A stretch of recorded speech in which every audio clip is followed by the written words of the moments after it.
آئیے آج ہمارا کیا حال ہے۔ نیک نمازی دکھنے والے بھی اکیلے میں جب ہوں، اللہ نہ کرے گناہ کا موقع مل جائے، کیا اب بندہ بچتا ہے؟ ہم سوچے تو صحیح کہ ہم گناہ کرتے وقت یہ خیال تو رکھتے کوئی دیکھ نہ لے، دروازہ بند کر دو، لائٹ آف کر دو، کہیں اور چلتے ہیں، یا تو جاننے والے رہتے ہیں۔ ارے جدھر جا رہے ہو ادھر کا رب کوئی اور ہے کیا؟ اللہ ہر حال میں دیکھ رہا ہے۔ کاش یہ جملہ میرے اور آپ کے دل پر نقش کر جائے۔ جب حرام کرنے کو جی چاہے، جب گناہ کرنے کو جی چاہے، جب بے حیائی کرنے کو جی چاہے، اے میرے نوجوانوں، نہ کرو اپنی نوجوانی کو برباد ان بے حیائیوں کے کاموں میں۔ یہ اللہ کو ناراض کرنے والا، جہنم میں جانے والا کام ہے۔ حفاظت کرو اپنی، شیطان کے واروں سے بچاؤ اپنے آپ کو۔ اور اس کی بڑی وجہ یہ سوشل میڈیا ہے، یاد رکھیے گا۔ پہلے نگاہ بہکتی ہے، پھر دل بہکتا ہے، پھر شرمگاہ بہکتی ہے۔ یہ امیر اہل سنت جو ہے نا، جو بانی دعوت اسلامی ہے، فاؤنڈر آف دعوت اسلامی، بیسیکلی یہ نباز ہیں۔ ان کو جتنی دنیا کی جو مزاج شناسی ہے وہ نعرہ کیوں لگاتے ہیں؟ اکثر نظریں جھکی رہیں گی۔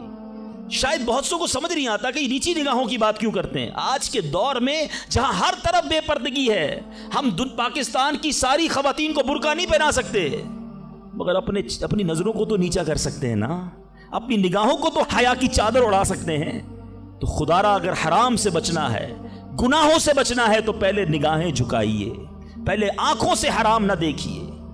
اور اب تیسری بات، اس حدیث میں جو بندے نے دعا کی تھی، تھوڑی سی مزدوری باقی رہ گئی، اور اس بندے نے مزدور کا حق کیسے ادا کیا کہ تھوڑے پیسوں کے لاکھوں واپس کیے۔ مگر آج کیا حال ہے؟ آج کوئی پیسے بھول جائے تو ہم کہتے چلو جان چھوٹی میرے ہو گئے ہیں۔ کاروبار میں، حساب کتاب میں اگلے کی مسٹیک ہے، ہمیں پتا ہے کہ یہ غلطی کر رہا ہے، اس نے پیمنٹ دی تھی، لکھی نہیں ہے، مگر ہمیں معلوم ہوتے ہوئے ہم نہیں بتاتے۔ یار اچھا ہے، بھول گیا، میرے ہو گئے نا۔